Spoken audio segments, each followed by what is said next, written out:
Partai Golkar membuktikan diri mampu bertahan dari gejolak politik pasca transisi Orde Baru menuju era reformasi. Dan kini 16 tahun setelah reformasi, partai berlambang pohon beringin itu tetap tampil sebagai partai yang dewasa dan solid secara roda organisasi. Posisi Golkar yang bisa dikatakan selalu unggul dan berada dalam 3 besar pada 3 pemilu terdahulu membuktikan Golkar sebagai partai politik yang tak mudah ditaklukkan lawan-lawan. Di atas kertas, Golkar diprediksi mampu mempertahankan posisinya dalam 3 besar pada pemilu legislatif tahun ini.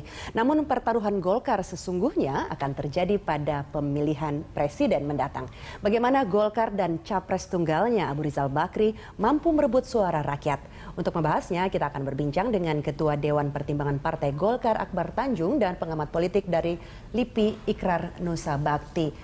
Bang Akbar dan Mas Ikrar, Golkar selalu unggul 3 besar. Dalam catatan kami 3 pemilu terakhir 2 kali runner up. Kelihatannya ya, spesialis runner up. Ya, kalau runner up bukan 3 besar, berarti 2 besar. 2 besar. 2 besar, ya. Bahkan pernah yang pertama tahun 2004 gitu. Dan tentu saja tahun 2014 ini pun kami bertekad untuk mempertahankan apa yang telah pernah kami capai ini, di mana yang tentu target maksimalnya kami bisa kembali meraih kemenangan di 2004. Sebagaimana kemenangan 2004. Artinya tidak ingin disebut sebagai spesialis runner up. Tidak, maunya juga kembali nomor 1 begitu. Nah, kalau kita mencermati hasil-hasil survei belakangan ini, Pak Akbar dan Mas Ikrar, memang 3 besar atau bahkan 2 besar lah ya, bersaing dengan PDI Perjuangan begitu. Tapi kan situasi politik masih sangat cair menjelang April, bahkan masih sangat cair menjelang pemilihan presiden begitu. Nah, Mas Ikrar, dalam waktu menjelang injury time pada pemilu legislatif April, Anda melihat posisi Golkar justru menguat atau melemah? Kalau buat saya sih Golkar tidak bisa dikatakan menguat atau melemah ya, tapi pasti akan tetap apakah dia jadi nomor 1 atau nomor 2. Itu saja kemudian pertanyaan yang akan dijawab pada pemilu nanti. Pada Megawati ya, kalau Megawati menentukan Jokowi menjadi calon presiden, ya bukan mustahil PDIP akan nomor 1 gitu. Tapi kalau misalnya Jokowi tidak dicalonkan menjadi calon presiden atau tanda-tanda untuk itu tidak ada, Golkar menjadi nomor 1. Itu aja. Dan buat saya satu hal yang juga harus diingat oleh orang-orang Golkar, khususnya orang-orang baru ya, mereka juga tidak bisa melupakan seorang tokoh yang namanya Akbar Tanjung. Anda bisa bayangkan ya, digempur habis-habisan Golkar, bahkan diminta untuk dibubarkan, tapi ternyata dalam pemilu 1999 dia masih tetap nomor 2 setelah PDIP ya. Itu saat kepemimpinan Akbar Tanjung. Ya. Dan terlepas dari setelah itu kita tahu teman-teman Bang Akbar itu justru ingin menjatuhkan beliau ya, karena dianggap ingin menjadi calon presiden pada 2004 dan sebagainya. Tapi yang ingin saya katakan di sini, kalau tidak ada orang seperti Akbar Tanjung yang bicara mengenai Golkar baru ya, saya pikir mungkin Golkar tidak akan seperti sekarang ini. Kalau buat saya iya.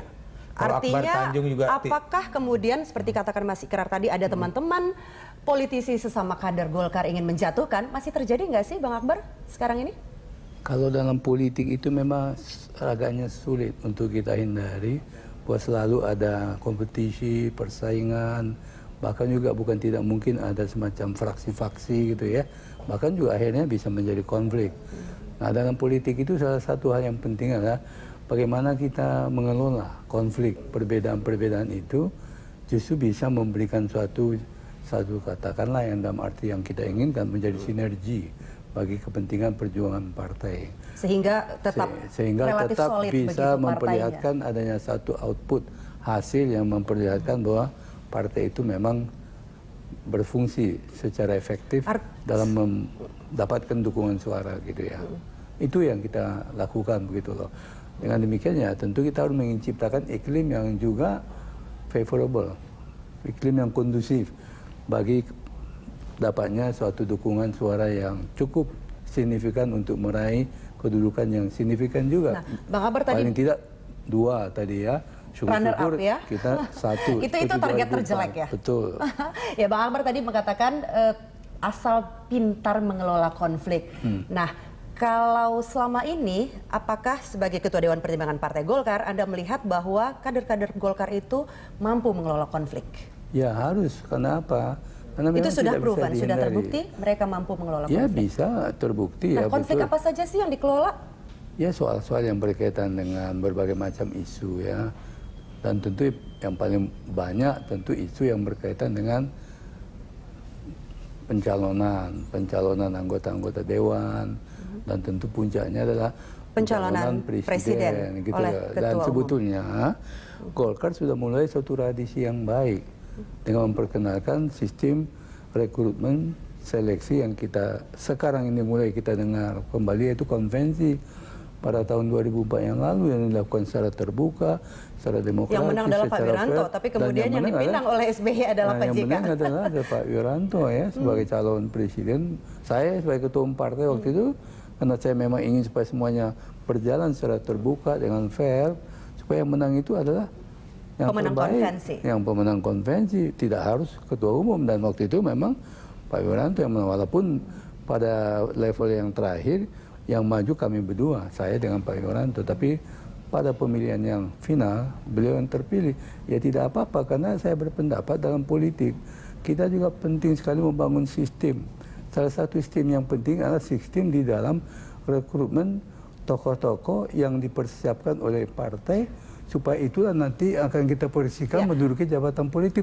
Puncaknya tentu jabatan presiden. Iya, artinya beginilah ya, walaupun tidak pemenang konvensi yang kemudian diambil, tapi artinya kader-kader Golkar itu masih laku begitu oleh partai lain begitu ya di kancah perpolitikan ya Pak Akbar. Ya, itu membuktikan bahwa tentu orang-orang yang dihasilkan melalui mekanisme katakanlah kaderisasi, mekanisme rekrutmen oleh Partai Golkar itu orang-orang yang dianggap mumpuni.